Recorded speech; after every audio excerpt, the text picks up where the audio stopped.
Sorry, we've had an update. I'm just saying this before now. It's a bit touch and go, this show. So, but hopefully everything's working. If it's not, shout out now in the chat, because, yeah, it's all a little bit clunky. You know what it's like? You do an update and then it's all just a little bit... One thing I've noticed, there's terrible lag on me. So, anyway, yeah, I'm looking at myself on the thing and I've got bad lag. So, we don't know. Again, great. Do an update, it says. Update now. Go on then, and then everything goes to pot. So... Never mind. Anyway, I hope you're all doing very well at home. Welcome to the show. Here we are with you on Tuesday, the 22nd of August, 2023. A day that will live in infamy for me because it's costing me an absolute fortune. So, yes, needless to say, today's show is going to be dedicated to Lola, my Labrador dog, who's costing me an absolute fortune currently in the vets. So let's get this straight. She is actually okay. She's fine, yes. She's just got dodgy teeth. She went in for a scale and polish. That was it. Comes out with dentures. And she's coming out with had to have one done down the back. She's all stitched up, and they've had to go digging for the roots, bless her, and all the rest of it. So yes, so comes with a massive vet's bill as well. But and let's get it straight. The worst thing is she's not eaten since yesterday night, and for Lola, this is it. And if anyone knows Lola, you'll know this is like the worst thing ever. Grumpy dog. Yes. Not good at all, bless her. So, anyway, she is fine though. Apparently, she's literally just before we came on. Matt was a bit wigging on the conversation as well. She's literally just come out of surgery now, and she's okay. She's waking up slowly. So, my other half just rushed out to go and get some soft dog food and probably toys and pamper her to death and everything else. So, anyway, we're all good. Yes.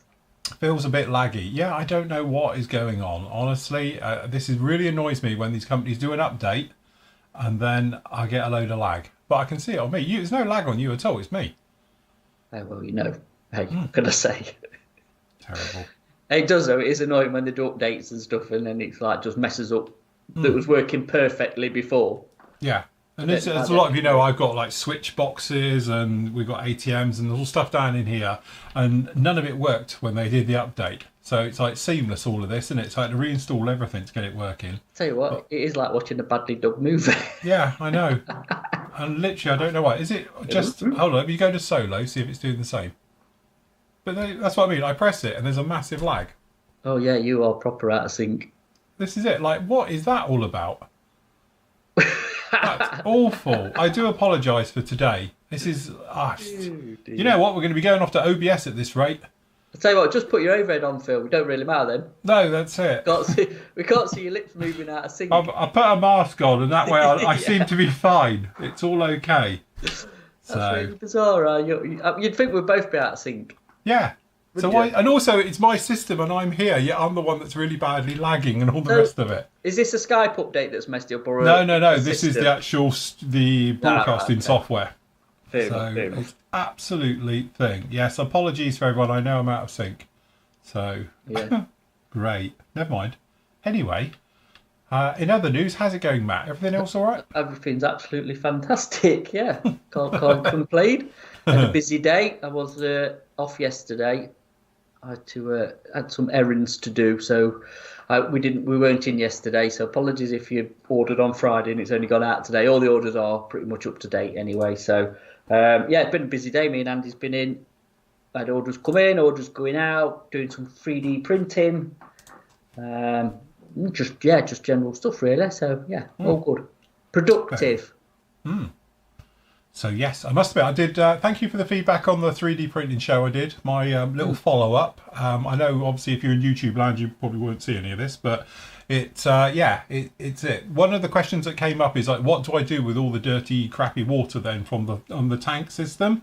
To be honest, I leave it out in the sun, and it sits there, and then literally it goes rock hard. It all falls out of suspension and goes to the bottom. If you catch it right, it turns into a putty and you can literally just squidge it all together before it goes totally hard. But obviously last time I did it, I left it in the sun for a couple of hours and it went rock hard. So you just give it a tap with a hammer and it literally just sheets, it just breaks like porcelain.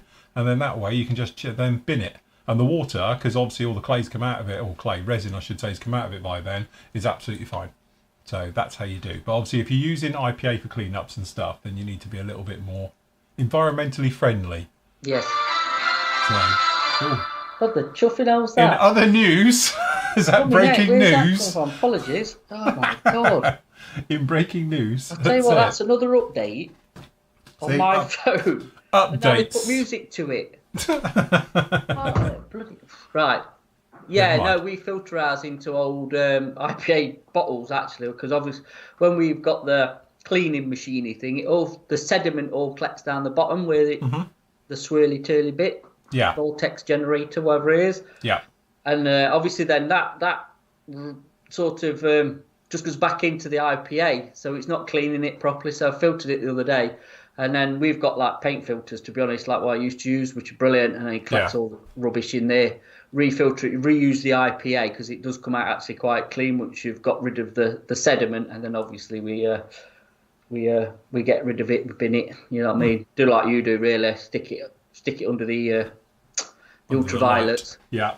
And then get rid of it that way. I'm actually thinking of trying this environmentally stuff, the plant-based resin. Yes, I've seen that as well. Yeah. I think might give that a blast because if that's a bit more, eco-friendly, then I think if it does the job, then that'll be good. So we'll see. But speaking of which, there is a bit of a thing. I don't know if it's mainstream, but you can actually get environmentally friendly styrene, which is plant-based.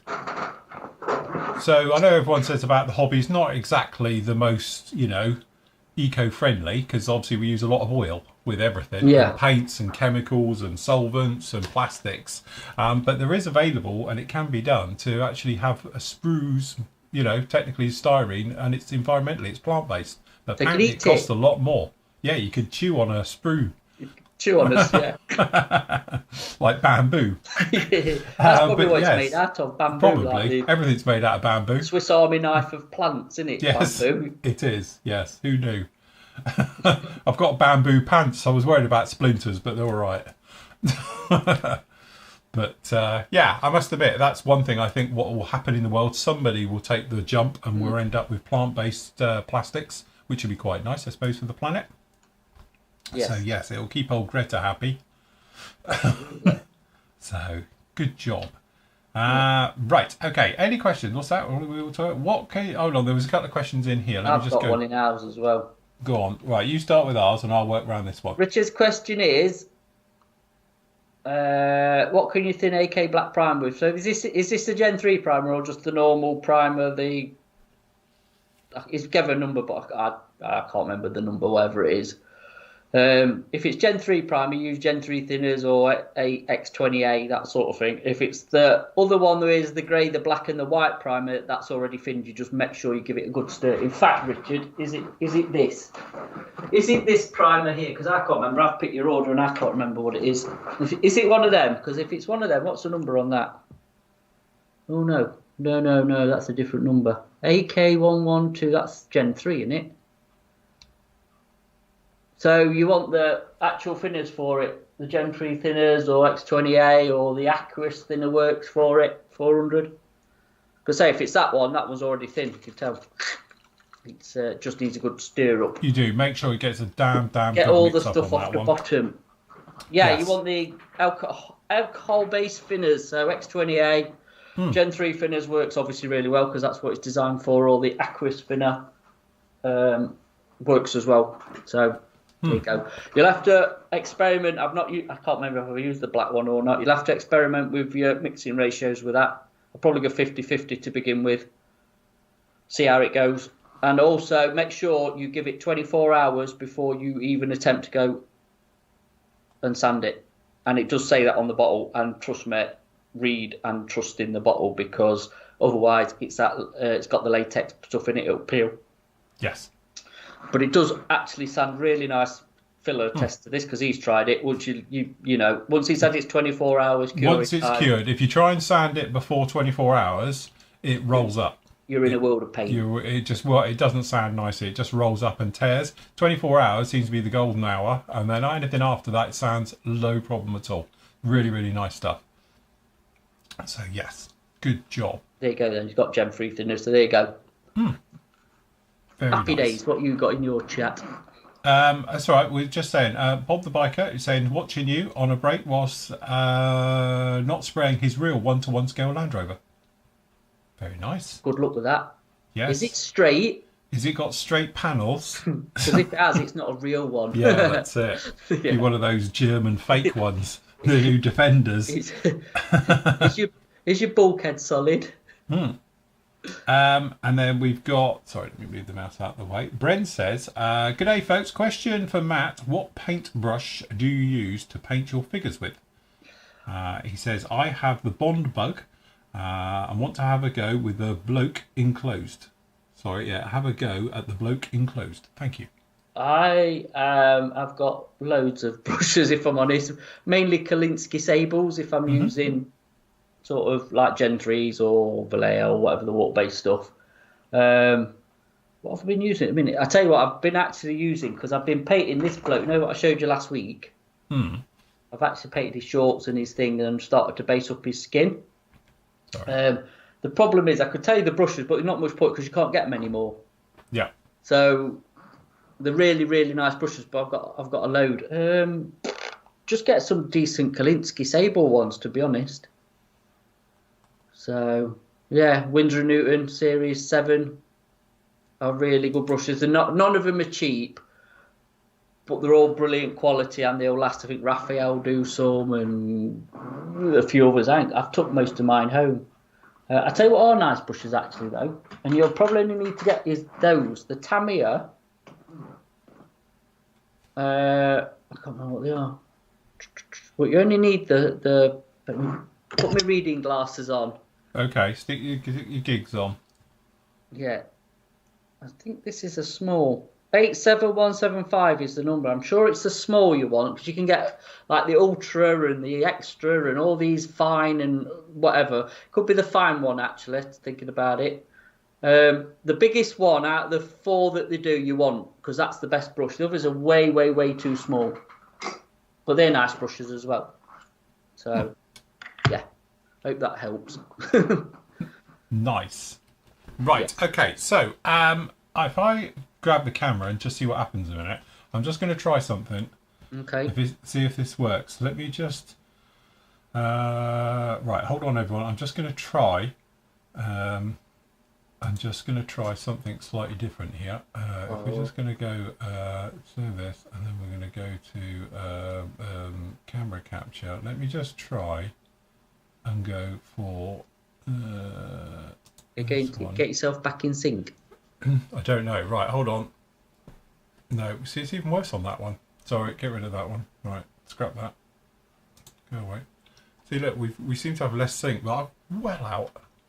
Thing is, it was recording fine earlier, but as soon as we've gone live, it's gone really, really bad. Anyway, look, if I go head over, or overhead, I can show you what I've been doing. So, we have a Harrier painted. So it is all done. It's all jerky and horrible, but yeah, hold on, let me get it all in. So there we go. Harrier is actually painted for the first time. We're in the sort of ballpark, just the base colour at the moment. Obviously I'm going to go around and we'll be lightening and darkening up some of the panels and doing a lot of the bits and pieces with it.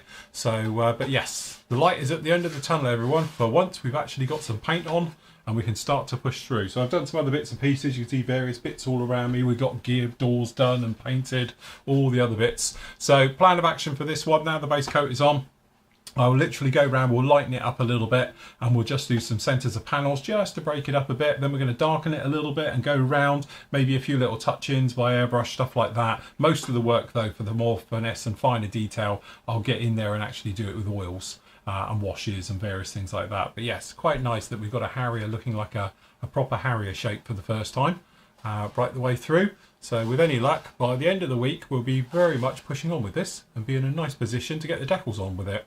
So nice. But again, wasn't massively happy with the colours. I have to say, I've got some good references, which I can't show you because it'll probably break the system, but I've been using the old real colours, and obviously the two options we've got down in here is these two, which is obviously originally I was going to do it as being the just the dark sea grey and doing it that way. but I wasn't a fan of that colour. And the extra dark sea grey, if you look in here, it looks like it's actually, I'll show you like this. It's a bit of a weird one. Give it a quick shake. So you got more of it on your fingers, haven't you, than you have on your plate? Oh yeah, well, you know what it's like. But you can see this, it looks really, really grey. But when you spray it, it's really blue. So this down below has actually got some light ghost grey mixed into it to lighten this up. Because if you look at it in the bottle, it looks absolutely fine. But unfortunately, when you actually spray it, it's one of those strange colours that is completely different to the colour that it looks like on here. So it's one of these, I think if you use to hand paint it, it looks different to when it is sprayed. And both colours I don't think are a particularly good match for what I was wanting. I can show you what I was wanting over here, seeing as we're tainting fate. But there you go. So these are these two. And obviously, you know, you've got a situation where this is the normal dark sea grey scheme, which is the one I was going to go for originally, and then this is the extra dark sea grey, which obviously got the more of the blue hue to it, and that's literally what we've been playing with. And I thought this would be the nicer one, but actually playing with it, we're going to go down with this scheme after all. But their colour call-outs are neither of these, or nothing that looks like these, so I don't know if Real Colours have literally got it completely wrong, which I find hard to believe. But obviously, you know, you can never tell from camera monitors, camera settings and stuff like that. You know what it's like when you're trying to photograph aircraft.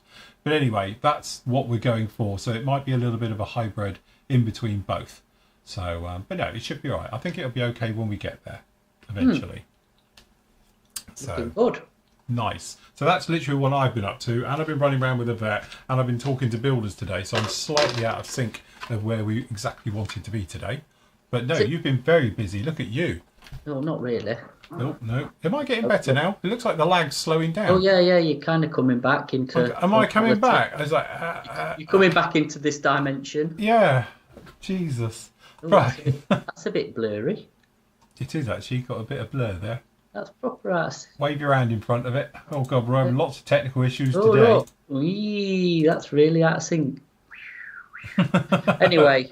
So the blurry Land Rover, obviously I started the oils last week, as you see, so I'm just going to carry on doing my oils. I was just putting a dark panel wash of sepia oil, just in obviously the deeper recesses, and we'll see where we get to with that today. What I have been doing though is, move my little block out of the way, sugar. So here's me dude. Nice. My little tanker man. God, it's really blurry. So I painted his shorts and his shoes, and I based up his flesh. To be honest with you, with the flesh on this one, I'm not overly happy with his face to a point. I'm actually going to go back to using oils. I think oils are going to translate better on the bigger figures for getting the highlights and lowlights rather than acrylics. It's all right on the little 35th ones. You can get away with it when it gets a bit bigger, struggling a bit, but... You know, he's looking all right, I think. He's looking great. Yeah, no, he's looking really good. So what I also did as well, at the minute I've got another print going. I printed off some cans, some jerry cans. Because my initial thought was I was going to stack the cans, all right, like, oh, I've got light back. What happened then? Just did a light thing. Okay, yeah. And I was going to sit him on the cans. Right, is that comfy? It's kind of out of sync, if that makes sense. It's not, you know... Have you not got a barrel? We might be more comfy on a barrel. Well, look, that's not too bad. No, it's really close. Stack them. So what I am doing at the minute is printing a barrel off. Oh, right, okay. 1/16 barrel, and then I can use the jerry cans. Well, that's kind of the setup, and I'm going to put him on a little sort of base. And this thing that John designed for me, you see, the little DAC Africa thing, is going to be obviously on the base, and then the other one's going to be with the 222. So that's kind of one of the things. I've had a busy weekend, so I haven't had much else done. But the other things I've been doing is tank tracks. Very nice. Right. So I've got to print like 4 lots of these off to do a whole tank. Yeah. Okay, and also I've got some wheels. Nice. All right, so there's a kit that probably I might do as a live stream next. I'm just printing the stuff off, and I'm going to do some upgrades with 3D printer stuff just to see what happens, really, how it is, if it's any better, any worse. So there's the wheels. All right, now this is the best bit. Here's a track. So I've cut one of the tracks off. Let me just try and show you. There's one of the tracks, look, off its support. Mm-hmm. All right, it's a bit thingy, but I might take a photo and send you a photo. But what you also get is Oh, the pins. the pins. Now this was an epic fail. I've got to reprint these. But yeah, that's like they're gonna be fun. Will they work? They're very fragile. I don't know. That's what I'm thinking. You know what really, resin's really like? It's so fragile. It's strong if you pull it, but if you put any sideways movement into it, it does tend to snap. Yeah, well, they are meant to be workable because these are hollow. They have got the holes in them, and I don't think I'm going to have to drill. You've printed it. Is obviously you can't see it on camera because it's so fine. But yeah, they should be friction fit. Right. Okay. And should be workable. So we're going to give this a go. I can see it being a bit sort of hit and miss. But like I was saying to Andy earlier, the good thing is with this, just reprint them and reprint. Yes. They take half an hour to reprint, so it's not the be all and end all if they snap. Yeah. You know, it's not brilliant, but at least if you're buying, because a lot of companies now are selling 3D printed tracks. Yeah. Same sort of scenario, friction fit and all that. Well, you only get so many pins. Yeah. A lot more than you probably need, but obviously they are fragile. So if you run out of pins by snapping them or they're not fitting, what do you do about replacement? Yes. Obviously, if you're printing your own, you can, print how many you want off till it works. So anyway, it's just a bit of an experiment. I'm going to do some tools for it, so a bit of stowage, some, more probably these jerry cans I've done, and then downscale them. What else was I going to do? There's another thing I was going to print for it as well. That's on. Oh, the jack. And there's, like I say, just some general bits to go on it. So, like I say, just to see what happens, really. Bit of an experiment, but yeah. Well, I was going to say, it'd be interesting to see how well it all works and, comes out and everything else. Because, as I say, I think the future's definitely in 3D printing. So, yeah, interesting. We can follow along with your progress on that. Yes, well, like I say, it might be the next project after the Land Rover's done for when I come back off my jolly holidays, I think. So yeah, but yeah, they're going to be proper.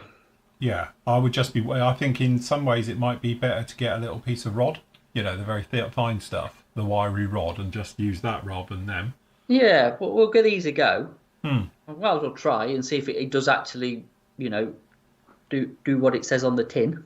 Yes. Yeah. Kind of scenario, but yeah, like I say, these need reprinting. This was the old resin before I've changed over to the new stuff. I think it had sort of past, it's well past its sell by date. Yeah. And again, it kind of failed on me. So I think now we've rejigged the machine, we will see and do another batch. So yeah, all good fun though, isn't it? It is. It's what makes it fun. It's all exciting. All the cock-ups that go with it. Right, okay, so my computer, for some reason the fan keeps cutting in and out now, so I'm hoping the computer can last till the end of the show before it dies. So if we do disappear, apologies everyone. Right, okay, Josh says the Harrier is looking great. Thank you very much. How easy is it to get one of those old Harriers? It's not. Okay, so between you and me, go on eBay and get them. That's all he's saying. All I'm saying. That's all he can say. That's all I can say. I'm not allowed to say any more. So just take that as a massive hint from me to you personally, and don't tell anyone else. That's so you've now just up the price of a Harrier by that. Have you put all those Harriers on eBay? 50%. No, but seriously, yes, I think it'll be one of those. They're going to start to get very, very rare soon. So yes. I think both of these are the Dark Sea Grey. Do you know, I think you're right, but at some point, because I've got references of both of them, they did switch over, and it is available as being in the extra dark and the dark. So they did switch over. So obviously, beginning of the actual Falklands conflict, they were in the extra dark. Then they switched over to the Dark Sea Grey, which is obviously a lot lighter grey. And not as bluey. So they did make the switch at some point, but I know it's not quite like the FA2s, which are in that a lot lighter colour. Oh, that's not what, Squirrel Grey? Squirrel Grey, yes. Is it true that the new Takom 135th scale AH1 Apache, in fact all Apaches, doesn't come with any colour callouts? He bought one from PM and now he's a bit worried about this. Right. Okay. So it is true. There is no colour callouts. I don't know what it is with Tacken, but they don't tend to do them for internal bits. But pretty much everything is going to be Hilo drab, with the exceptions of a couple of black bits in the cockpit, which isn't many, and then obviously you've got the greeny colour inside the covers that open up for obviously the engine and things like that. There's plenty of references around of it, so you can just have a look at those. But again, it's one of those where pretty much all the cockpit is just in flat black anyway, and it's in Hilo drab. And then obviously gun areas for the electronics panel and where you reload the gun manually and all things like that, they are just the normal sort of internal green colour that you find with those ones. So it's not are they like a it's zinc chromate colour? It's not even really that zinc chromate colour. It is like a greeny colour, but I don't think it's particularly zinc chromate-y type green. It seems more like a I don't know really what you call it, like a khaki drab green. Does anybody actually do the colour? I don't know. No, I don't either. So, but yeah, there isn't many colours to an Apache anyway. It's not like you need like lots of colours for the colour callouts internally, because there's only a couple of handles in there that are yellow and black, and the rest of it is just all push buttons and stuff and keypads. So there's not actually a great deal of colour inside an Apache anyway. Obviously, if you're opening up engines and that, your best bet is to find a couple of reference photos. There's some really good ones out there, to be honest, I've seen, and that way you can match it yourself and do it that way. But it is true, there is no colour callouts, and I don't know why, because you think that even if it is just all black, just say black, but apparently not. Don't know. I'm sure the kits, mind you, I can't remember because I haven't built many Tacken kits, but if I have, it's been like armoured. But that Panzer one, I can't remember if they were colour callouts for that, but I suppose they weren't in interior, so you just get a general outside colour. I don't know. Yeah. But again, like the Hilo drab colour, for instance, it's not an easy colour to work with, because as we were just looking at the Harrier, it's one of those things. If you see them in different states, they look quite greeny, and other times they look black. Yeah, that's Hilo drab for you. It's not an easy colour to work with. You're right there. You could use sewing pins for lengths for the track pins. Do you know what I thought about getting, actually? I did have in my basket insect pins. What pins? Insect pins. You know, people who collect insects and put them on boards? Yeah. You buy the pins. They pin them, don't they? Like butterflies and all that. And you can buy the pins separate, and really, really fine pins. Can you just buy a length of Albion alloys stuff? Yes, I'm just saying. Just chip. That's what I do. Literally put it down and then dunk. Yeah, I've got loads of wire anyway, so wire ain't going to be a problem if these resin pins don't work. But I actually just want to see for my own curiosity what happens with them. Yeah. So yes.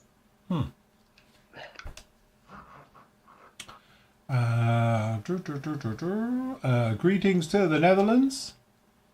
Greetings. Greetings. No, Dominic, you haven't missed much at all, apart from me being 8-bit earlier.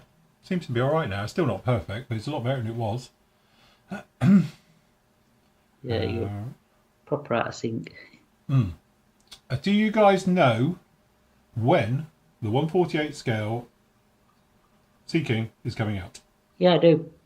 Yep. We do. Yeah, thank you, I do. Yep. Not long, shall we say? Next. Why, are you all excited? Next year, next month, next week? Yeah, can't the next trimester? Put it this way, it's not long. Get your pre-orders in now. Well, a bit late for ours. Our pre-orders are already in and closed, I think, isn't it? Yeah. Our order's in, we're just waiting. Yeah, it's very, very, very, very soon. But, actually, need a trip to the shop. What? This shop? Hold on. I've got it here. Forgot to do our, we're out of sync now. When these things happen, it completely go to do arrivals. It's so sorry. Hold on. It's usually so seamless. So as you can see, we have some things back in stock, but we have some things that's silly cheap. Right. The two Sword Avengers are silly cheap. for Sword Avengers. Obviously, the Lightnings are back in stock. We've also got the From Azor, My Steer. Yes, spoke about this the other day, which is didn't a new release. we? The Fort Wolf 190, obviously the Born Models one. Yeah. Patches are in, which we've got as 10% off if anybody wants one of them, and the zipper and stuff. And then if you want to just shoot over to special offers, excuse me, there's a few bits in there. Updated again. This is going to be changed out at some point before the end of the week. But what we have had in is a restock of Tamiya. And some of the Tamiya paints are back in stock, like X18's back in stock, and some of the LP colours as well that we've been out of, like 1, 2, 5 LP5s back in stock. Yeah, I Still like waiting on some of the other LP5. colours. Yeah. But yeah, still no extra fring glue, I'm afraid. That's well out of stock. But X28's back in, and some other bits, and tape. We've still got no 18mm refill tape either. So, which is a bit of a bummer. Fair enough. But I don't know when we'll ever see LP4 again. Yeah, that's it. That's very very rare. But yeah, we've got some bits and bobs in. Nice. So if you want to grab any of those ones, including we got the Lightnings are back in as well. Yeah. I've got to spend you one of them at some point. I did. I want the 2-seat one to go with my other one here. Yeah. I will get you one down. Yes, get us one down. I need one in my life. You do. Definitely. Yeah. So, cool. Very, very nice. Yes, I think the satellite delay is me causing it, because if I click to anywhere else, it's really quick, and then you go to me, and it's like, no, doesn't like it. Yes. So, right, explain to us what you're doing. Me? Yes. Moving oil paint around as usual. You're pushing stuff around with a stick. Dabbing oil paint. Now, what I've done is just put the sepia wash, obviously, in the door shut. Yeah. Or door aperture, just to darken that shadow off. Obviously, like I said, from last week I've gone from light to dark. So light mud, dark mud, and pretty much sepia are going to be the main base colours for this. I think from, what did I do last Thursday, weren't it? Let's move that out of the way. So I did the front, around the bonnet, and the tops of these wings, and faded them out a bit. A little bit on the front bumper as well, which again, obviously when I move over to the Flory products, we can proper scruffy that up a little bit. This is just like a base layer of weathering with the oil paints, to be honest. So, yeah, like I say, want it sort of mucky but not abused in the scrapyard. So yes. That's my plan with it anyway. I think I did a bit of work on the top, weren't I? Because someone was asking about painting tops. So. Yeah. So yes, that's what I'm up to. So my palette is still the one from last Thursday, which I thought would absolutely be cream crackered by now. But actually, it's still working. So light mud, dark mud, I think just a blue and a white, or a light flesh, sepia, and can't remember what that colour is. Bloody horrible though. It's a reddy brown colour. Can't remember what that one is. But these are the mains I'm using for the dirty effect. So sepia, dark mud, and light mud. There you go. So you don't need a massive palette of colours. I've just been told that apparently we're streaming in 480 Oh, on where? the old tube of net. But to be honest, we're not sending it at 480. So I'm wondering if it's having a bit of problem trying to commit to all of this. Let me, if I can. Life. Sorry. God, bloody adverts on my own show. So, but yeah, hold on. I will just see exactly what it's doing once this advert for Dettol goes through. Hold on. Actually, Carl, do you know when the Great Walls F50 is doing? It's doing supplies tomorrow. I bet we'll have it by Wednesday. So if you've got your name down for one of the F14Bs, you will be invoiced this week. And hopefully we'll get them out by the end of the week, because it's bank holiday weekend, and then I'm on holiday next week. Yes, but the shop are. is still working. Only I'm off. Andy's Yes. in and Lisa's back next week, so the shop will continue. It's just I won't be here. If I Yes, can get we're off. all still here, just not Matt, who'll be sunning Hey. himself on a lounger. Well, apparently, if we can get actually out the airport, we might be. Oh, right. Have you got trouble getting with Well, apparently there's flights? going to be strikes, isn't there? Oh, the on strike. Which will be about right for us. Yeah, that's it. First time out of the country in donkey's years, and you Yeah, can't. They're on yeah, strike. yeah. So, oh well. Luggage strike or something. We're on Saturday, aren't we? Yes, we've got a special show on Saturday morning, which I'll probably be switched over to OBS by then at this rate. Mm. But yes, we are going to be on then and go through. Tune in. Tune in. We will be there. Be there or be whatever. Right, hold the fort a second, Matt. I just need to get a piece up here. 1 second. Be right back. All right. No problem. You're going to show us your collection. So, again, just starting off with some light mud. A bit of a base layer.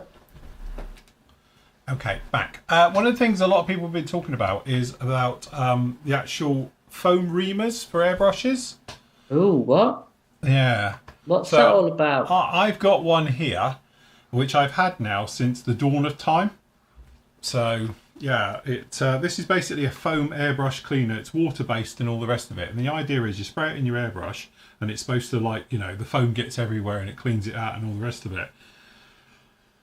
Yeah. I don't think they work very well, if I'm honest. I don't think they work as well as sticking a little bit of lacquer thinners and just blowing it through. All right, so I think that's definitely a little bit better. I think, you know, we often spoke about cleaning out your airbrush, and I often say about how people go completely over the top of it. So what I thought I would show you is a little tip that I learned earlier, and it's not going to be brilliant. So unfortunately, let me just get rid of my paint and my colour cup.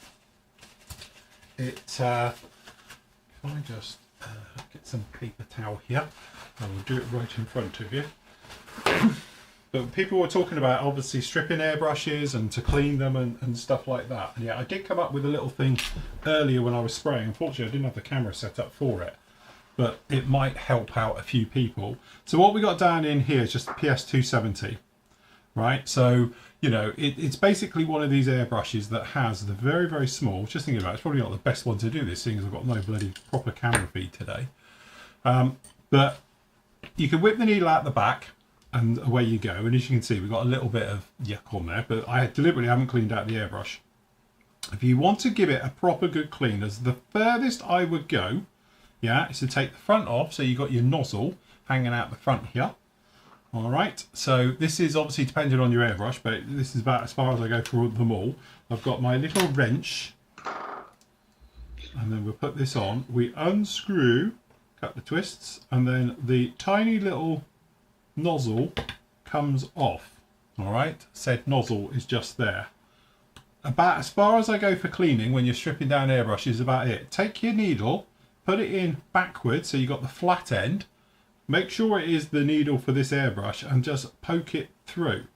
And then what you'll find is, there we go, you can get off quite lumps that come through. So there we go. But you can see that bit there that's come through. This is literally all you have to do. For people who literally stick them, take them to a million parts and through stuff. There you go. But don't pull it back the other way. So it's a one-way trip. Just push it all the way through. And then that way, that's about as far as you need to go cleaning out your airbrush. You know, I don't think you know, even taking the nozzle off is normally last resort. If you notice it's not working, it's like, you know, the paint's not flowing nicely or something else like that, you can do it. Then you pop your needle straight back on, and we're going to go finger tight. And the big thing is, do not over tighten these things up. I can find that thing. And we are just going to tighten this up, literally just a little bit, but don't push it any more than just a little tiny, that's it. All right, and then we'll just pop the bit on the back, slip your needle up inside. All right, and then you can tighten up, and you're going to be good to go with it, you can see. All right, and that's literally as far as it will go. One other little piece of advice is, which I'll tell you what, I do want a clean airbrush because it'll be easier to see. And another thing other people talk about with airbrushes and stuff like that is, this is general for all airbrushes. They all do this. All right. So take off your back part of your airbrush. Take your trigger out of the way. Down in here, right in there, you will find a slot-headed screw, which I know you can't see because the light's going to be absolutely terrible for this. But in there, trust me, is a slot-headed screw. And then what there is, just past that, there is 2 washers, which if I take one of those out a second, so I should do it, you should be able to feel, you can buy proper tools for this. Clearly I haven't got one. So, alright, so if I show you what it is by taking it out, and then you can get a feel for this. So, and then what it is this little guy, is it's got a little slot in here, which obviously a screwdriver fits in, alright? And then down in there will be an O-ring, which sits at the end of this, which is now still stuck in the airbrush, which in theory I could get out. Hold on. We just pop the needle in backwards. I might be able to go to tease it out, but it's probably, the chances are it's properly stuck in there, because this one hasn't been out for donkey's years. But if I can get it to come out, I will. So, which I can't get this one to come out. I'll break every rule I've got and we'll get a...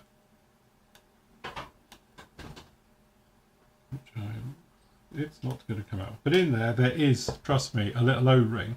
When you screw this in here, alright, and a quick way of putting these back in is grab your needle back to front, slip it on like this, poke it down into the said hole, so it's in your airbrush, drop that down into it, and then pull this right out the bottom. That will seat it down on top. You take your screwdriver and you do this up. When you're tightening up this screw, if you over tighten it, you will end up getting paint coming back into your paint system, because the O-ring gets pinched out of shape, you know. So what you want to do is this as well, if you slacken it off slightly, it will loosen the grip on your needle. So if you ever get a situation where your needle is always, you know, literally really, really tight, and it gives you a little bit of resistance when you're pulling back on the trigger and all the rest of it, that's what can be causing it as well. That you've actually got too much tension on the O-ring because it's squished too tight. So you can actually undo it a little bit. But again, it's a little bit of trial and error with this to making sure it goes the you know, in right and all the rest of it and feels. But if you do notice that your trigger is always sticking as well, just try slacking off that actual O-ring. This didn't sit in, did it? Hold on. I've done this for a while on this one. So sit him in, push him down, make sure it's in. That's it, that's gotcha. And then obviously when you poke this back in, and what you're feeling for is at the moment that's too tight. There's a lot of resistance. I hardly can push the needle in past it. So what you need to do ideally is slacken it off. It will work with it on, because the spring that's in the back here can overcome that amount of tension. But if you've got it where this is really slow, it's not snappy, that's literally because, as we've done here, we've over tightened that seal and it's pushing down onto here too tight. So you need to slacken it off a bit. So what we do, we just whip this out again, pop this down in here, and just try and find it. There we go. So again, we just, you know, when you feel it go tight, you don't have to go any tighter than that. When you feel that little bit of resistance, that will literally be it. And then again, I'm going to cheat. So we'll just stick this in here. Drop in.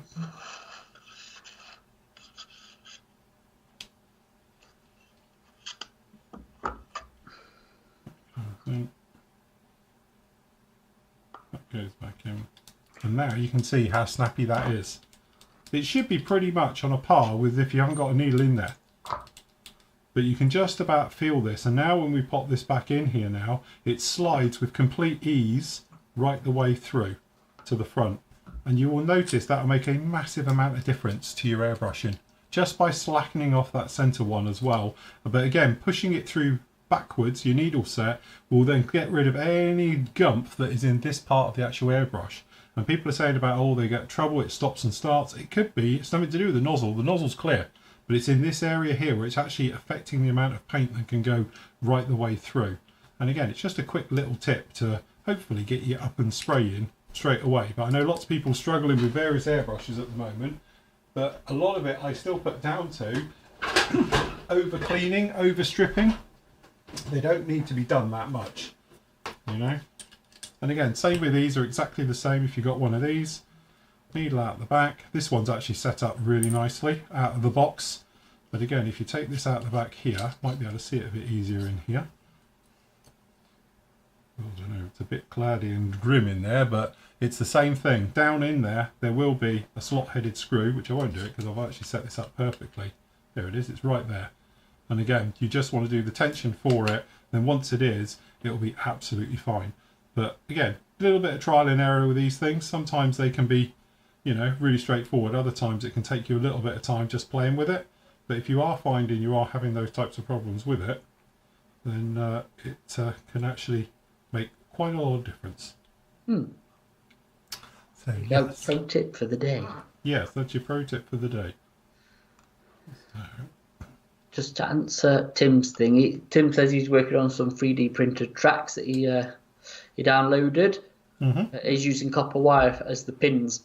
Yes. Presume that's a link to Amazon for some, which probably what I'll end up using, Tim. I just want to see, let's say, these resin pins, how bad they actually are, and if they just ping and snap, which I think they will.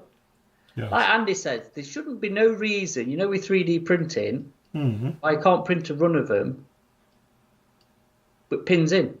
Yeah. Working. Well, you even said it. Was it you that said it all? Yeah. It might have been you. Andy, I think, said about it, but he is correct, yeah.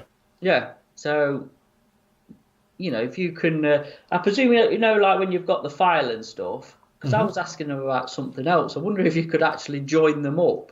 So you can print runs off. Yeah, that's it. And just print them in one, all working. I don't know what it was. It was something that we were prattling about when we first set it up.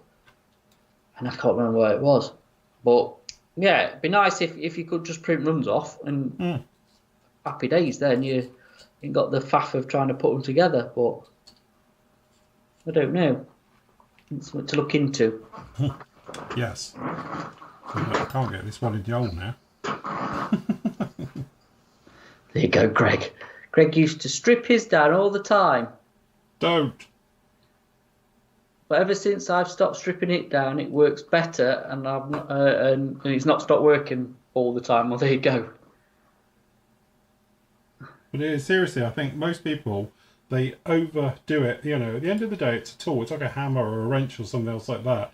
It's a practical tool, so treat it a little bit like it, and you should be absolutely fine. I mean, there's two things. You can bend the end of the needle, or you can strip the nozzle, tightening it back up. Yeah. Or you lose a bit. Yeah. Spring, normally, when it pings off. Yes. But the rest of it's pretty bomb-proof, isn't it? Let's be honest. Absolutely.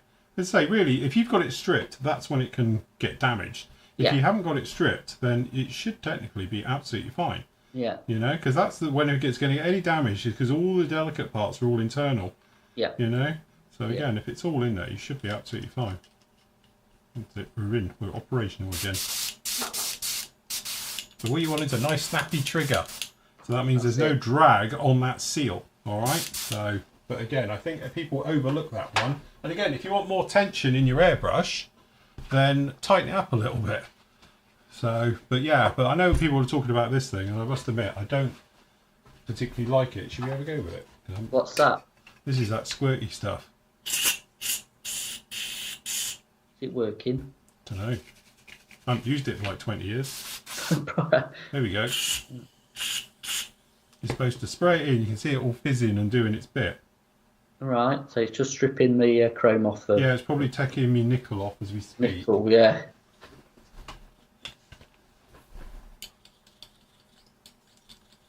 So, but yeah. But this is apparently it's a water-based one, this one. I know you can get other ones, but, you know, it's supposed to clean out all the junk and rubbish and everything else like that as well. If it does or not, I don't know. Don't Mr. Tool Cleaner do that? Well, yeah, but Mr. Tool Cleaner is lethal. It's like alien blood. Cleans your airbrush, though. Yeah, I don't know if you can see the bits coming out. But I bet it would do that with lacquer as well.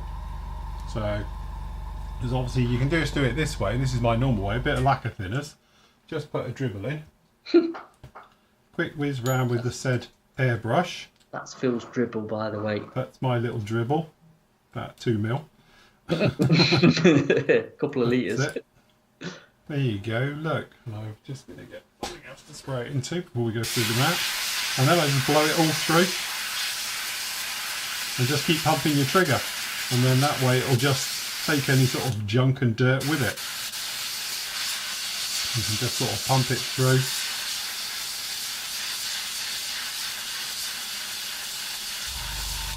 And again, if you wanted to, for cleaning purposes, just grab the needle, slide it out the back, little pumps. You can literally just wash it through, do it up, and then just blowing it out. And that's literally all I do for my cleaning. I don't go over the top. I'm not religious. I don't take the needles out or anything else like that. And that way, it'll just keep you going very, very nicely. And I always do a quick bit in there. We go around the actual outside of the colour cup. That's how I keep my airbrushes looking so gorgeously clean. Is it? But Do you know what? Hey, I've just read a comment on our chat from Glenn. Yeah. And he's just put staples are good for tracks, and you know when you just thinking your brain's not in, I'm thinking, how can you staple resin tracks together? And then I clicked on what he wants. Yes, using the staples as the pins. I'm just like, what? Yes. Yeah. You've got to be really fine staples for these. These have got tiny little holes. I think if you're doing like bigger tracks, like me and Andy was saying, you know, if you're doing like T34 tracks or Tiger 1 tracks or Tiger 2 tracks, the bigger, chunkier ones. Yeah. Obviously, got the bigger holes for pinning. Yeah. I was thinking, well, can you imagine trying to do like Panzer 1 tracks or something with these? Yes. Wow. There you go. Look, still getting bits coming out. That's all you need to do. Pop it in backwards. You'll be amazed. So David's put up, I'm weathering up a Bedford QLT. How do you know when to stop? When you think you've overdone it. Yeah, because what I always say that, you know, with all weathering, it's one of those things. It's very easy to get carried away with it. So what I tend to do is the bit where I think, oh, actually, I think I've over-weathered this. I'll stop because chances are I'm just about to. You know, so I always do that. I think it's just a little bit too much is where I'll stop. Because otherwise, if I keep going, it really will be completely over the top, you know?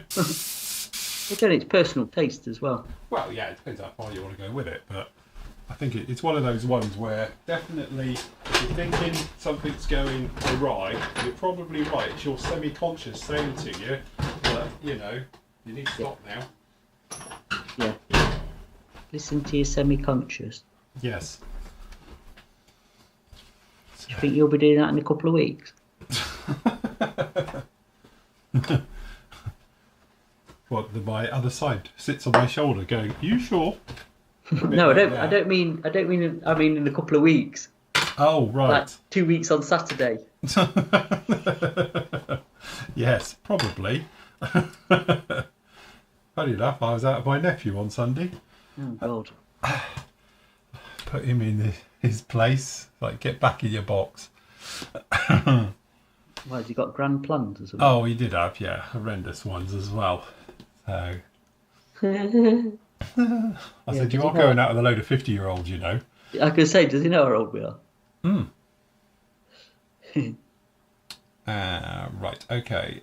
Sorry, just joined. What is the make and scale of the Land Rover, please? It's Italeri, and it's 1/24 scale. Yup. I'll say it's the old Esky kit. Yes. Just been reissued by Italeri. Nice kit. Nice, one of their nice simple car kits. I'm making a meal of this, but you could literally chuck one together in a weekend if you've got the time. Anybody wanting to pay £7.50 for a slice of cheesecake?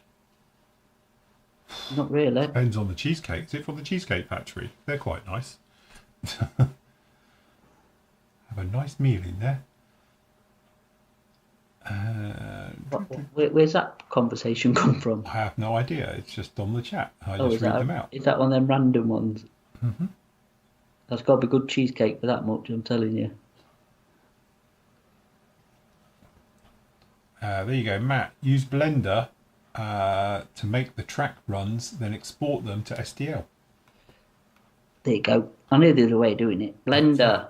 Blender. Every time I've done anything in Blender, it almost kills my computer. It hates it. Yeah. I could ask somebody if they know how to do it. He's not on today, is he? Is he not in? I haven't seen him. Busy, yeah. He's avoiding us. Yeah, every time he comes on, we get him to do something. Yeah.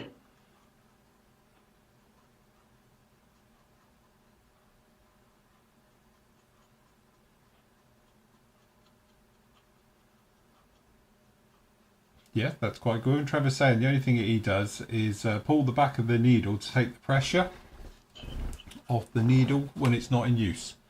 Again, I know lots of people who literally just remove the needle. You can just pop the needle out if you wanted to.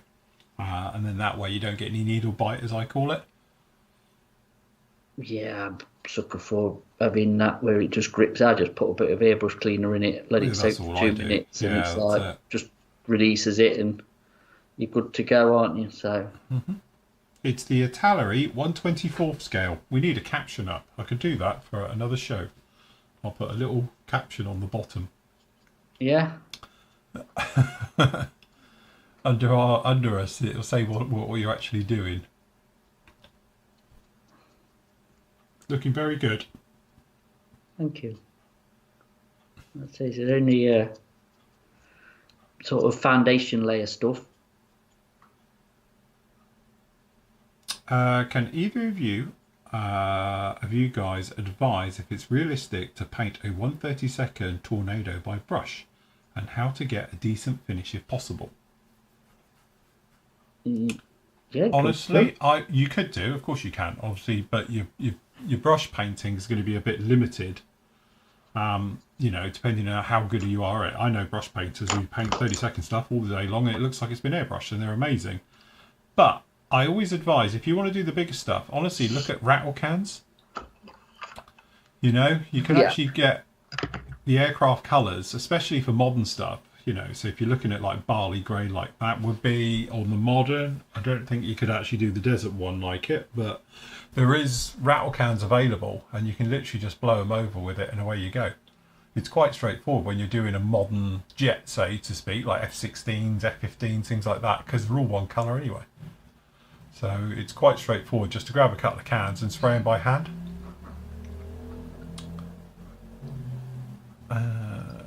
Will you be doing a review of the Great Wall Hobbies F14B? Yes, I'll get one in. Matt can send us one down. We'll do that. Okay. I've heard various things about that kit. Okay. So, and I know some people in chat were saying it doesn't even come with slide moulded weapons. I was like, it's the first time they haven't done one for a long time. Yeah, don't believe the hype. It's Great Wall. That's it. Until we've got one, we don't know. Yeah. So, no speculating. I'm over the hill now. Hey, look, I'm only 50. That's it. It's all downhill now. Hey, says who? Humpty Dumpty? Yes, that's it.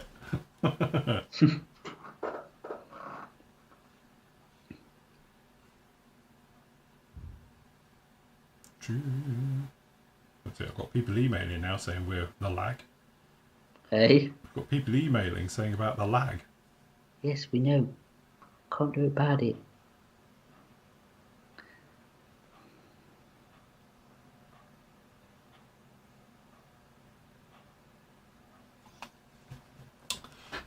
Yeah, my computer's definitely not healthy down now. I'm just watching it. Right, okay. You forgot to say you found all your TIE fighters. Oh yes, I found all my TIE fighters, but with the thing is that I will get them all out, and we can have a TIE fighter squadron. We'll be getting them in. I'll get them down for the next show, which will be next Tuesday when you're not here. So, are you on your own, or are you going to get a filler-innerer? I don't know, I might get a filler-inner. Oh, okay. You never know. Somebody more glamorous. You might get his Spitfire finished. Yeah, that's it. I'll get him on, and that's it. In fact, you've got to ask him on Thursday why it's not finished. Because I know today, but I don't really want to. I want him to explain it because Don't it's want to very spoil good. it. It's yeah. I definitely don't want to spoil it because it's very good.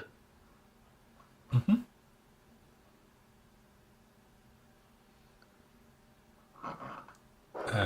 Richard says he's just tried it on his 2 broken Fenga Benga airbrushes that he's bought. 2 Bender Venga airbrushes. Bought another one now. I have 4 working airbrushes. Is that it? We cured your problem. See? So it weren't broke. So it weren't broke.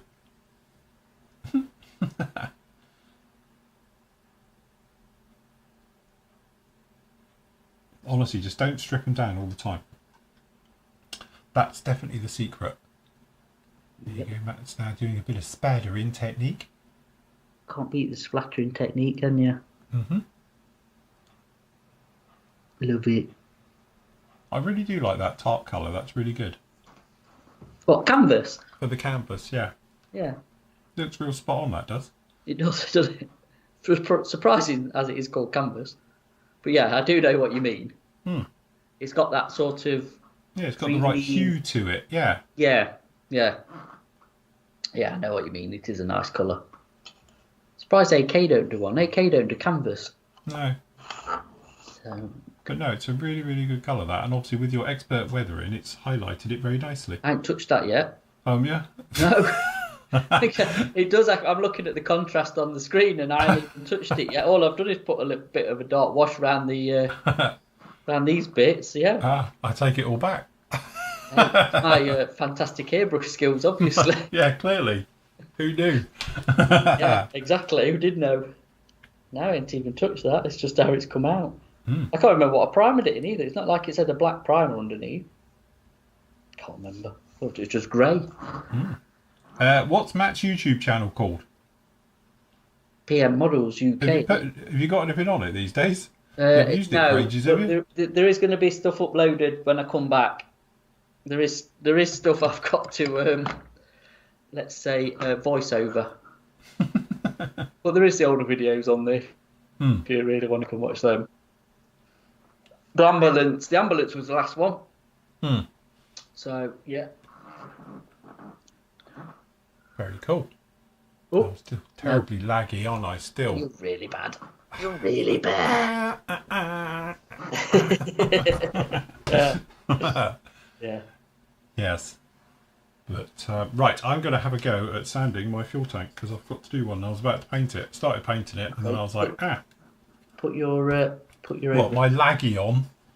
So exactly, Richard. Do not take your airbrush apart ever again. No. You're banned from doing it. Yes.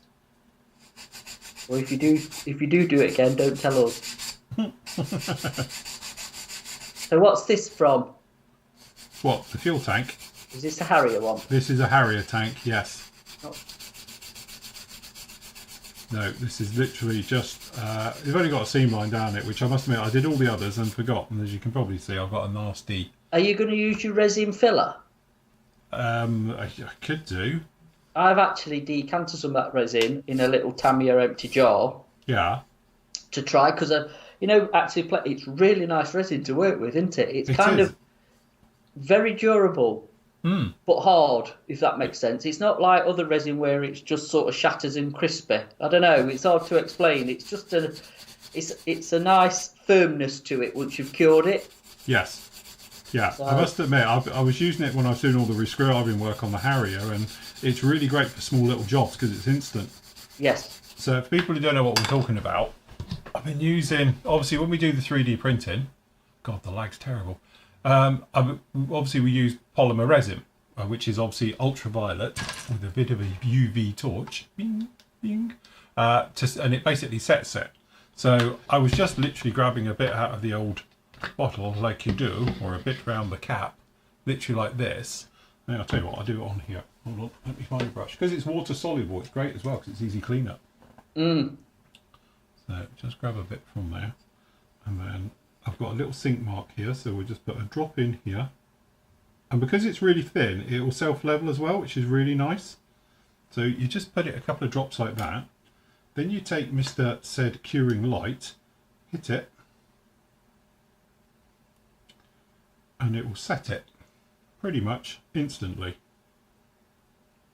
Obviously the thicker it is, the longer light you've got it, and obviously a torch that's probably more worth than 10 pence like this thing is would probably be better. I need to get one off of the old Amazon, get that ultraviolet torch. Get it on the affiliate. Get on the affiliate page, yeah, it'll be the affiliate available soon. So obviously you literally just hit it with an ultraviolet and that's dry already. So just give it another second, and once they're on there you can sand them. And they're absolutely mega for doing filler jobs like this because it's really quick. What would you say the depth is? I've done really deep with this. I've done it literally about, you build it up in sort of layers, but I've done it probably about 1 millimetre deep at a time. Because you know that thing, you remember before we were on about attaching canopies? Yes. And then using that sort of product and then using the ultraviolet and that. And you said, well, you can only get so far into cure it. Yeah. Stay soft. But you know, like I've printed off a solid jerry can. Yeah. So how? Because don't forget, that's doing it in layers as it builds it up. The trouble you've got is if you're going to do like a canopy, for instance. So say you wanted to glue this part here onto here, right? Is that you're fine, but what you'll notice is the light will only penetrate the outer edge of this bit all the way round. It can't do the inside bit, so this will always be soft. And when I've tried it with canopies, if you've pre-painted your canopy, like, you know, for instance, on here, let's say I wanted to ultravioletly glue this in place now. This is all still a soft bit. None of this is actually hard in place yet. All right. So what I would do is you put in the glue all the way around here. When you do it with the light, it can't penetrate on the inside of it. Unless you're going to come in and then take the canopy off and get the light on the inside of it, so you've got both sides. Because what I found was, and I tried it quite a few times, is that if you've got a canopy like this, especially this bit at the front, for instance, that's solid, it's not really that strong because the outer edge is, but the inside bit isn't. And then literally, because the light can't get to everywhere, you could pull it off. And I pinged them off before and they're still tacky and wet where the glue's never set. And that's when I used to use stuff like this. This is ultraviolet super glue. Yes. It's great on clear parts like here, and like where we've done this bit here, because we've just shone it straight through, the light's gone right the way to the bottom because it can see it. But if I wanted to use it perhaps as putting two halves together, the light can't get right down into it. And that's the trouble. It doesn't dry all the way through and you end up with a soft bit in the middle. And it failed on me a couple of times. So that's why I moved away from using it and trying it. One of the perks though about using this stuff over using other people's ones is that, and even Tamiya a while ago used to do an ultraviolet glue type thing, didn't they? Filler. Yeah. It's got like a waxy, oily feel to it. Yeah. This stuff doesn't. Once this is dry, like now, this is absolutely fine. If I just give this a quick polish here.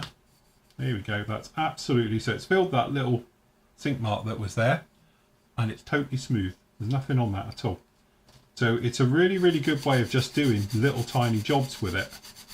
You know? And again, that's pretty much there. That's it. It's easy to sand, it's easy to work with, and actually you can rescribe it as well, can't you? Yeah. So you know, that's both of those done really, really nicely. And to be honest with you, when I was doing these, I've got a line here you can see. There's a panel line that comes up here. And what happened was that the original kit parts for it, I'll try and go full screen here, God help us. But if I can show it, the actual, when I put this panel line in, originally it was wonky because the original's wonky. So what I did was I actually filled it with a little bit of this stuff, and because it's self-leveling, it tracks down the panel line as well. Hit it with a light, sanded it flat, and then we just rescribed right over the top of it, and it takes a great rescribe as well. It goes really, really nicely. We did it on here. Tim's, but have you tried the transparent resins yet? I think the light penetrates more. Yeah, probably with that one. But again, it's not the, don't get me wrong, it's not the resin, because obviously I've got grey, this is grey resin here, but it's actually, if the light needs to be able to fully see right the way through. So if you've got a canopy pushed down, what I mean is that outer seam, because you've pushed it down pretty much solidly to it, there's no gap right the way through because you probably squashed it all the way flat. and the light just can't get right the way to the inside. And I tried it on an F4 a while ago, and I think it was a Hornet, and that was a classic example. It's because I was using it and then it just fell off. And when I went to it, and you're looking at the ring where it was, it's still tacky on the inside. It never set, and that was weeks later. So took it off, hit it with an ultraviolet light to set it, and it set, sanded it, put it back on with PVA glue, and it was fine. But it never completely cured all the way through. But what I'm saying, you know, like it's light cure resin. This is solid resin. Yeah. So how can the light go all the way through it? But hold on, you don't forget, when it's doing it 0.2 of a millimetre thick. Yeah. And then there's a big ultraviolet light projects on the entire bottom of it. Then it does the next layer and the next layer. So it's only penetrating a very small amount as it goes up and gets bigger. Oh. And obviously it's doing that entire surface is being set. Then it does the next one, then the next one, the next one, as it goes. Think of it like tree rings the other way round. But instead of flat, it's going that way. So that's why the light is always curing it all the way through. So what's the last bit for then? Just to finish it off? Which bit? Oh, well, yeah. Well, don't forget, because the resin isn't totally rock hard when it comes out, because obviously it's done it in enough time to make it. Oh, it's rubbery. It's like a rubbery texture. But obviously, if you was to have to wait that long, it would take weeks for it to print it. You know, you think it's doing a layer every, I don't know what it is, like once a second or whatever it is, depending on your thicknesses. So obviously, if it was curing it rock hard, it might take 30 seconds to do every layer. But also, I think it's something to do, the reason it doesn't do it rock hard, it bonds better together. Because it's slightly soft, so it can stick to itself as it goes through. Yeah. I mean, Tim's just put about hollowing stuff out and putting drain holes in it, which is what we've had done with some of the tool holders and that, haven't we? Yeah. So, yeah. Yeah, no, we've got the various bits down here. We've got a glue holder coming down the line soon. You know, these are absolutely like bricks. These are absolutely solid. Rock hard. So, and again, once they've gone, they're really nice. And obviously, you get your glue holder. PM1 coming down the line as well. Yeah, PM1's here, look. There you go, got PM1. There's a PM1, look. I painted this one. Well, I have with a coat of ghost grey, I think. Yeah. So. Yeah. Oh, good. Right, where was that? I think for 10 minutes on this. Go on then, get poking at it with your stick again. Right. A bit of a mess. Yes. I mean, yes, you're not supposed to agree. No, it's not. It's looking. Yeah, but that's how it should be. It's a Land Rover. It's supposed to be grimy and grubby. It's going to be. That's what you want. You don't want a clean one. I just need to clean some of this oil mess up here. When's PM putting up a pre-order for the 24th scale Stuka? Soon. Soon. There's an announcement on Saturday. Right, okay. So there you go. Be there. About something. Not about the Stuka, but it will sort of involve that. Yes, okay.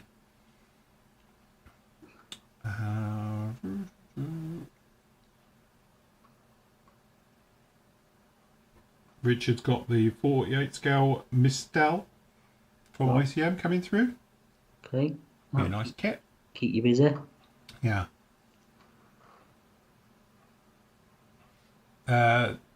Tim says you can hollow out and put in drain holes. Yeah.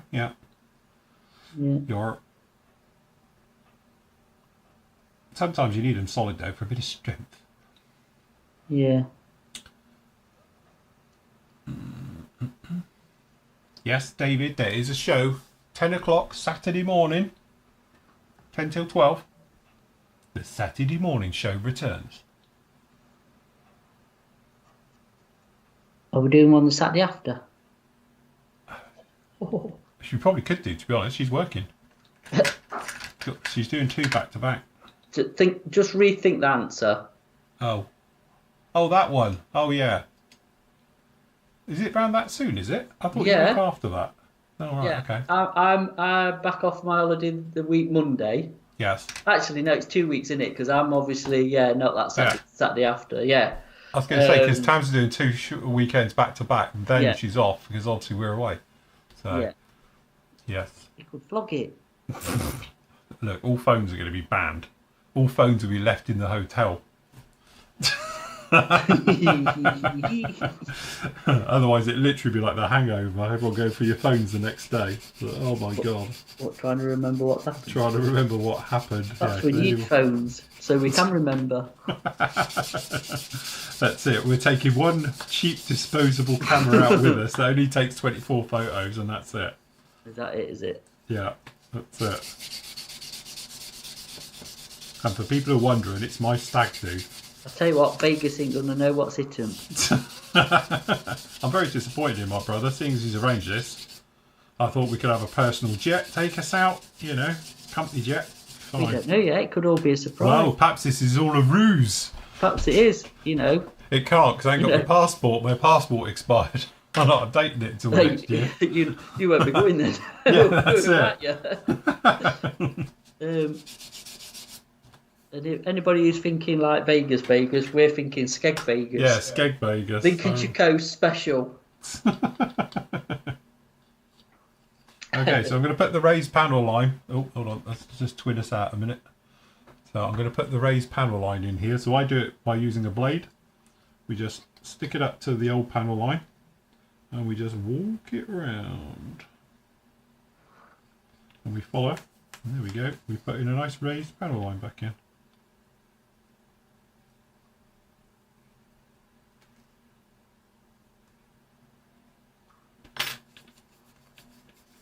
There we go. I tell you what, Scriber's come out really nice. Why, thank you. You don't sound overly convinced. No, I must admit I am happy with it. I did turn out. It's one of those things where... Mega. Yeah, no, it did. It came out all right, actually. Now it's got a coat of primer on it. I'm a lot more happy with it. Before it had the primer on, I was thinking, I don't know, I think I've overdone it again. Trying to keep it light and wispy. But no, I think it actually turned out all right. I think that looks perfect, to be perfectly honest. Kind of a lot better than what you had to start with. Yes, it was a little bit over the top. Oh, so that looks really, and even your panel that you've blended in looks seamless. Oh, this one here, yeah. No, that one, that cover of the engine, the front one. That's just a gnarly fit from the kit, full stop. So yeah. And it's a lot of effort and sanding and whatever, but it is worth it in the end, I think, isn't it? You've just got to power through it. I know, obviously I've spoken about it a lot when we've been yapping about this one. It is definitely one of those kits where, yes, of course you can shake and bake it. You can just do it and just kick it out and away you go. But if you're going to put in a little bit more time than you normally would, it is paying me back now. It's coming back because it's actually looking really, really nice. And I think the kit together, as it sits even here now, is to a level where it's pretty much up there with anybody else's. And considering it's 50 years old, I think it's doing all right. I think it's doing all right. Good. And again, once you start getting coats of paint on it, then it really starts to bring stuff to life. We'll say tomorrow what I'll do is I'm going to start doing the sort of modulations of it. We'll change out some of the panel colours, bits and pieces like that, and just work our way through it.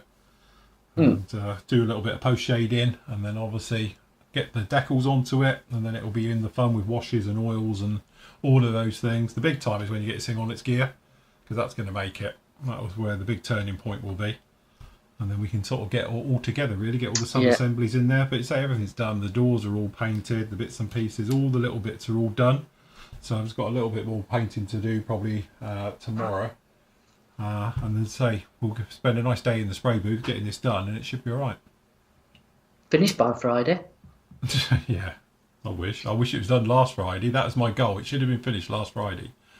So I allowed my thing for it.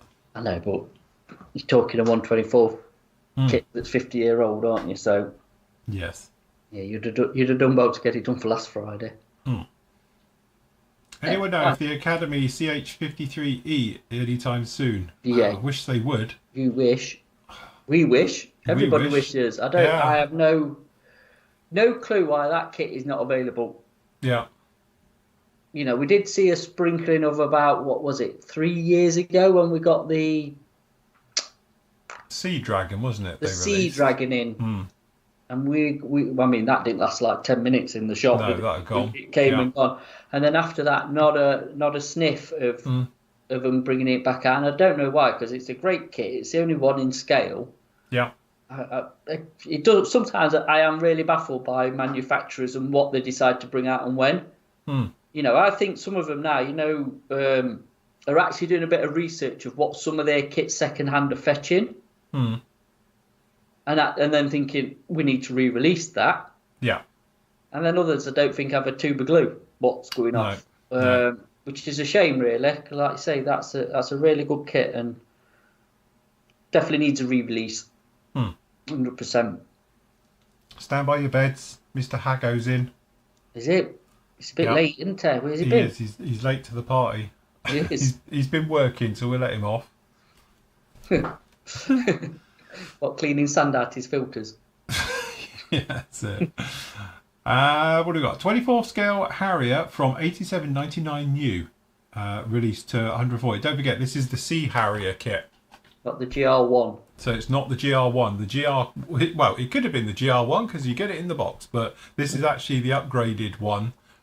So this is the FRS1. So you get a new front end with it. So this is all completely different kit. You get a new canopy because obviously it's more bubbled to give the pilot better visibility, and obviously we've got the radar in the front. So so it's a bit of a different beast to the original kit. But so yes. Are you looking forward to deckling? Yeah, the decals are cartographed, so I'm actually quite apprehensive that these will be fine. And to be honest, a certain person who works for Airfix, Pramjit's, got some spares in case I need them. Oh, okay. Because he has said to me, if you need some more, I've got some. So I was like, right, okay. But yes, but hopefully we'll be all right. I've checked them all for registry and stuff. And funny enough, when I first started this one, I was having a look at other people's work, and they're all out of register. So I take it the first release weren't cartographed decals, and then they must have switched to cartograph at some point. So I can't imagine cartographs were out of sync. But yeah, with the bit with the roundels off with the white crescent. Yeah. Yeah.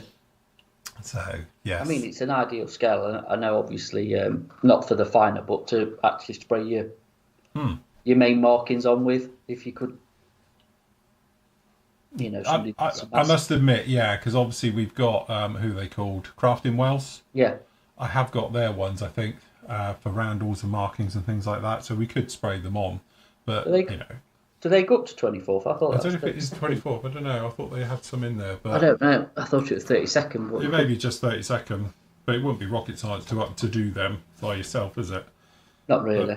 But no, we're okay actually. It all looks pretty good. And because they actually are the nice ones, it hasn't got that horrible dead flat finish. Yes. Yeah. So that does make it good. There you go. He's going diddly up. Well, as long as you're doing that and not down, you'll be all right. Was it? Is it in the 20 minuters? Was it? Yeah, the 20 minutes club. Treat your kite like you treat your woman.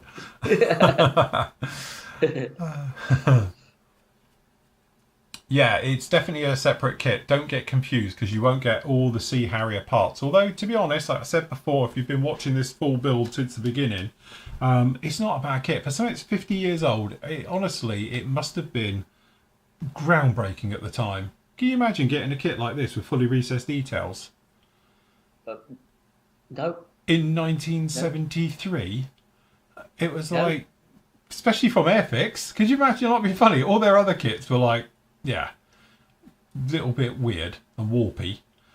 Well, they're of the day, aren't they? Let's be honest. So I think when the 70s came, to be honest with you, the 70s kits, the early 70s, because that Marauder was early 70s, and that's a really good kit.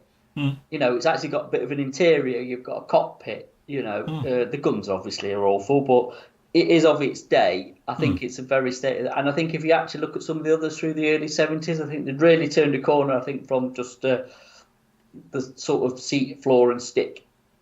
You know, some are better than others, obviously, but I don't think the 70 kits were overly bad. No. And obviously the super kits are really good because that's what that would have been. One of the head super kits, wouldn't it? Definitely. I think the Spitfire, the Mark 1 Spitfire is a bit rogue because it's obviously been designed, to have the panels open. So when you want to close it up, it ain't great. No. And the rivets are a bit, pronounced, I think, to be polite. But when it got to sort of the 109, the Hurricane, excuse me, the Stuka's pretty good. Can't say much about the P51 because I've never had that or built it, so I don't know anything about the P51. I've heard good things and bad. I don't know. Yeah. And then obviously that 190 I've built's a bit sort of a handful, but I think that's just the general design of the aircraft as well. So, but everything's buildable. There's nothing that's not. So No, all good. yeah, no. Yeah, Jamie's been flying in clouds today. Has it? IFR, has he done that in the last 5 years? I was going to say, do you actually teach IFR over there, all the rest of it? You have to put a bag over their head.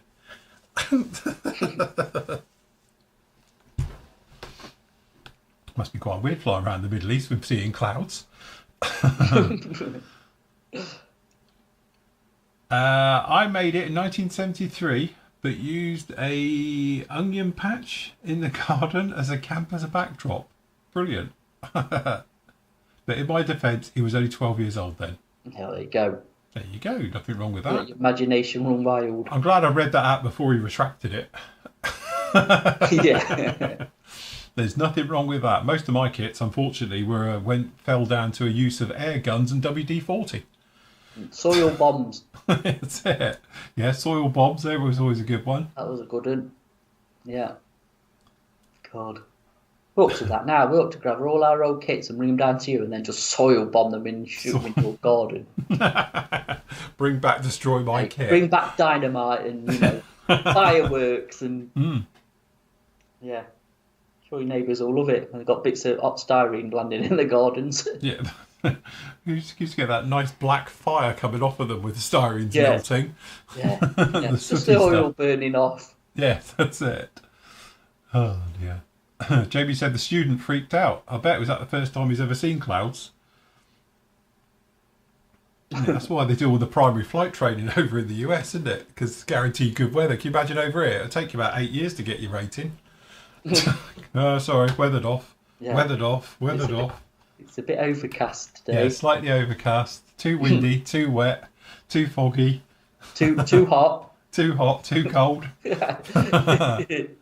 Yeah, it's a bit of the Goldilocks moment over here. It is. Cool. Right, Dave's out of here. Thanks, Dave, for joining us this afternoon. We're just about to go ourselves in a minute. See you, Dave. Take care. Yep, I'm going to check my latest print, see what's happened. Yes, that moment of lifting it up and then going, shit. Yeah, what's happened there? Why is it all gone bleh in there? Yeah, it's just like melted. Like I said on yesterday's show, it's a thing. If you're getting into 3D printing, it's almost part of it. You're going to get prints that fail. You hopefully learn from your mistake of why it's failed, and you can get better. Because to start with, I had a couple of failed prints and I had a success rate of like 50%. And then like I said yesterday, a few little tips, and it really got it down packed now. I know what we're doing with it, and touching wood since then, in the last 2 weeks probably, or just about over a week, I haven't had anything fail. So no, I'm doing all right. No, I think my failures were not down to it failing to print. It was a failure of the actual resin because it was all resin. I was pushing me luck because it was over its sell-by date. So I think the last dregs weren't very good. So. Yeah, lesson learned, isn't it? Yes, definitely. Yeah. So think of that. I'll just wash my brush because it's got resin on it. This is the nice stuff because it's water based, so I can rinse my brush out without the stink of IPA. Yeah. So there we go. That's better. Just whilst I remember it, otherwise I'll forget and come down later and it'll be rock hard. So, right, okie dokie then. Shall we leave it right there? Yes. Good I show. think we are done. Back tomorrow for PM. Yes, I'm going to probably have a quick fiddle with this later on tonight and see if I can get this juggery whatever's going on. Because I don't know why, but it's clearly playing up. So we'll be getting OBS installed at this rate, going back to that. So, but yes, but thank you for joining us this afternoon. Absolute pleasure. Sorry it's a little bit disjointed from my point of view, but it's not just the lag, as I'm all over the place because I got the vet sorted and a few other things happened today. But next show I'll be building something new. So keep an eye on the forum, Is that guys. Thursday's show or Tuesday's show? Thursday's members show this week. Yeah, you building, not building, or we just... We can do some building on that, yeah. No, we can do building on that as well and chatting. It's to get Nathan on and we can find out about his travels. We don't need to be on, do we then? We can That's just it. We're just going to leave you with Nathan, like a story of Jack and Nori of what happened. We can fold our arms and sit back and listen to Nathan's adventures. Solo screen, it'll just be right. Tell us all about it. It'll be like a presentation with photos. In one, ka-chunk, out comes the slides. And trust us on this one if you remember. It probably will be worth watching. It's going to be worth watching, absolutely, yes. So, yes, never mind. It will be a good one to see. The Swiss Family Robinson on their holidays, isn't it? It definitely is, yes. Right, don't forget, we have got a live show back for non-members, though. We'll be back with you on Saturday morning at 10 o'clock. So if you want to join us for that one, we will be right here with you. And obviously, we've got the PM show with you tomorrow afternoon, which is a recorded show. So the three of us will be back with you tomorrow afternoon. Say, members show on Thursday night, and I'll be back with you on Friday with the next part of the Harrier, and then obviously we'll be up there with all the other goodies as well that's going on from this week. So, good job. Right, okie dokie then, guys. Thanks for joining us this afternoon. Absolute pleasure as always. Please take care. Happy modelling. See you soon. Bye.